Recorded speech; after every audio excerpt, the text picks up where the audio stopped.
Alrighty, welcome to the next game, playing the green Zerg. iRk-Ollin playing the... I mean, I didn't say he will just do Ollin, maybe he will play standard, but... anyway, playing the yellow Terran Mugen0777. 7777. Yo, alright, let's see. So, our green player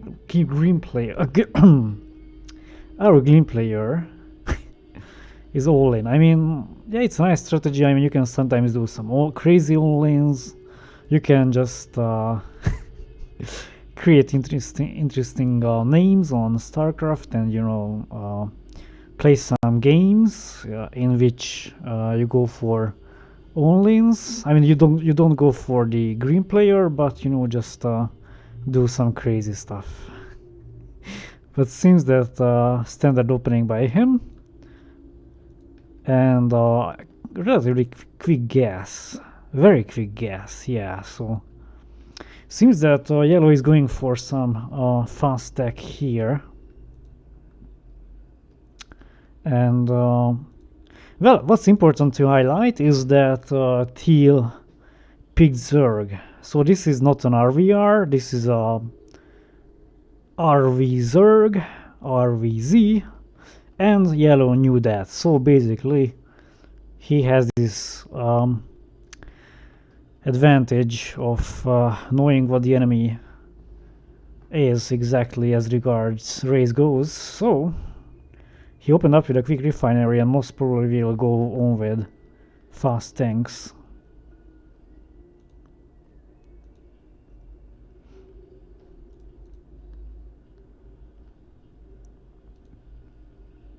So sometimes knowing the race of the other player can be an advantage, but it depends. I mean, whether you can make an advantage out of that depends on a lot of things. You have to scout in time. So even though you have to, I mean, even though you know the race of the other player, you still have to scout very fast, because you have to know what they plan to do. So, and especially if they are Zerg, you badly need to know what they are up to. So, because if the choke gets up and the Terran player is not able to get inside, then he does not know whether the Zerg player is going for Mastlings or quick Guardians, maybe fast Lurkers, and so on. But seems that yellow is preparing for everything.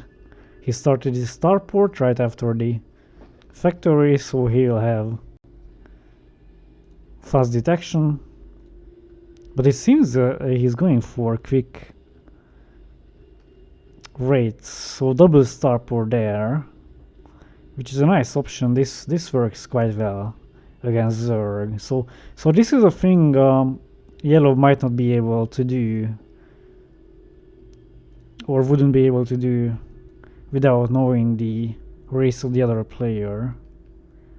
And since he knew he was Zerg, he chose this strategy and opened up with these two starports to produce some rates. But the problem is that Ollin is creating this hydrogen now, so he will have few hydralisks. Still, this is nice for yellow, because with some rates he is able to catch overlords which are not guarded. He can just kill a few lings, kill drones, and also he can weaken the choke of the other player. So yeah, I'm not saying it's... alright, never mind. This is okay, never mind. This is very strange. I mean, rushing to vessel so fast without scouting, well...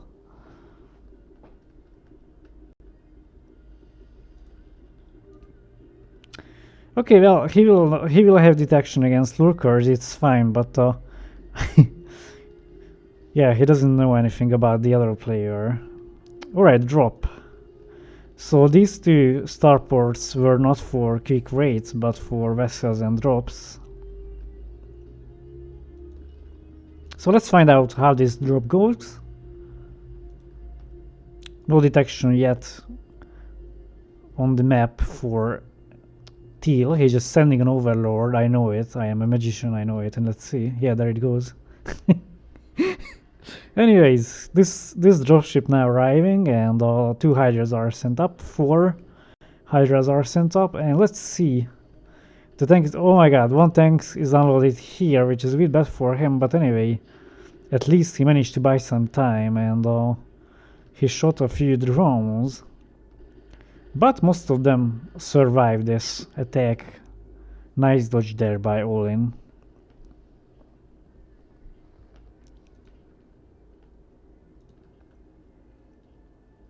So after all, dropping 1 tank was...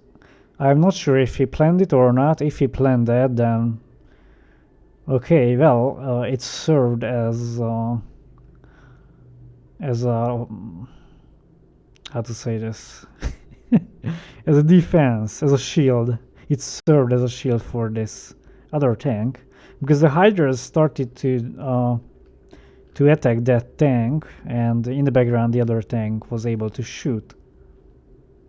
And right now these 2 vessels are trying to get inside his base. He just stops there for a moment, and well, he just wants the hydras to get confused. He wants them to go up and down, and maybe, and this is not the perfect time, hydras were able to catch that, or those.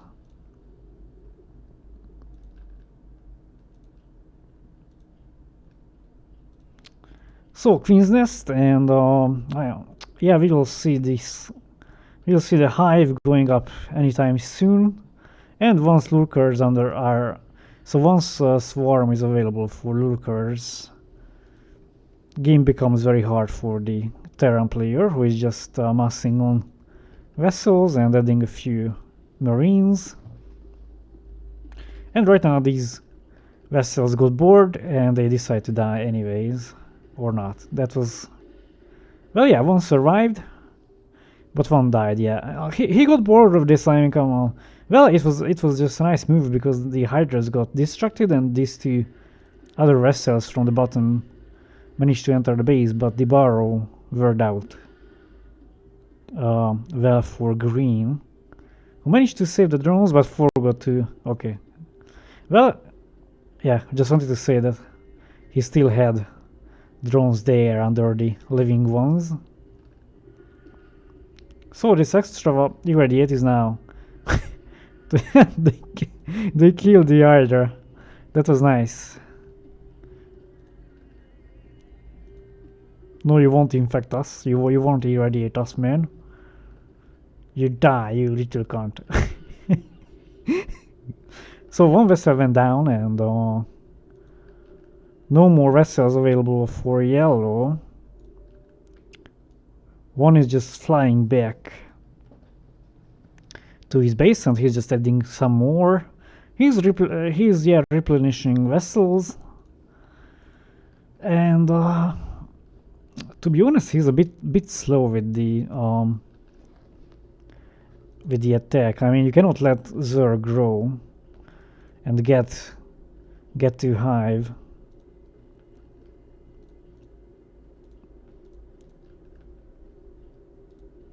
The only lack of yellow is that green is not going for Defiler mounts. So well, I'm not saying Greater Spire is a good thing, but at least you have vessels against them. But yeah, still better than Defilers, of course.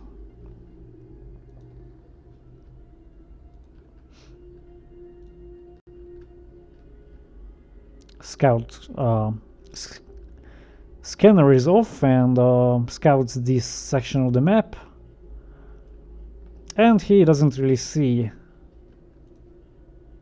And this Defiler mount, yeah. So green was waiting with this Defiler mount for a moment. He stopped there with the drone because he was waiting for the scanner to veer off, and he didn't want Terran to see that he is adding this Defiler Mon. So right now Terran is in the belief that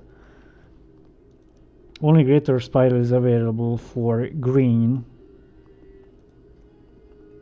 And mass drops. Okay, that's an interesting strategy there.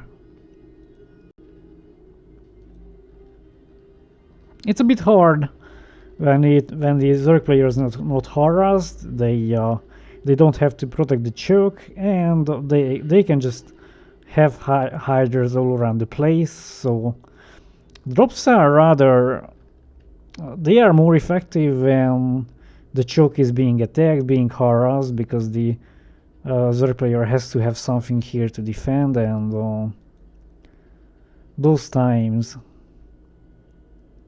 the corner of the map might be empty. But yeah, since he's still doing that, he's still going for that, even though knowing that Zerg player has a few Hydralisks all around the place. But anyway, he will try it. And the idea itself is very good, because Zerg doesn't really have basically any drop defense. So all his defense is some Hydras and Scourge. That's it. No any Sunkens, only one.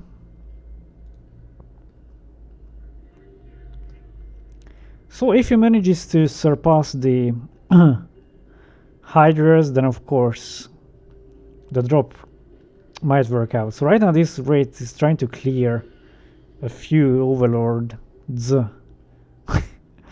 But he wasn't the one doing the clearing, but he was cleared himself, or itself, or herself. We don't know who is sitting there, but I think it's a male. So anyways, these rates are going down. One survived because the Scourge were a bit stupid and didn't attack. So right now yellow wants to get rid of anything that might detect his drop. So this tank is now acting as if he wanted to clear the choke, and in the background the drop. Yeah, alright, Guardians are now moving forward. They will get rid of the tank. But these, oh my god, these Scourge are doing a nice job catching lots of vessels, but the drop basically is off, and tanks are unloaded, marines are unloaded. He couldn't really advance further, and this is very bad for him now, because the Guardians will have an easy time clearing this attack. So this drop Ollin by yellow didn't work out. You are not green, man. You are not Ollin. You cannot go Ollin if your name is not green. That's it. GG.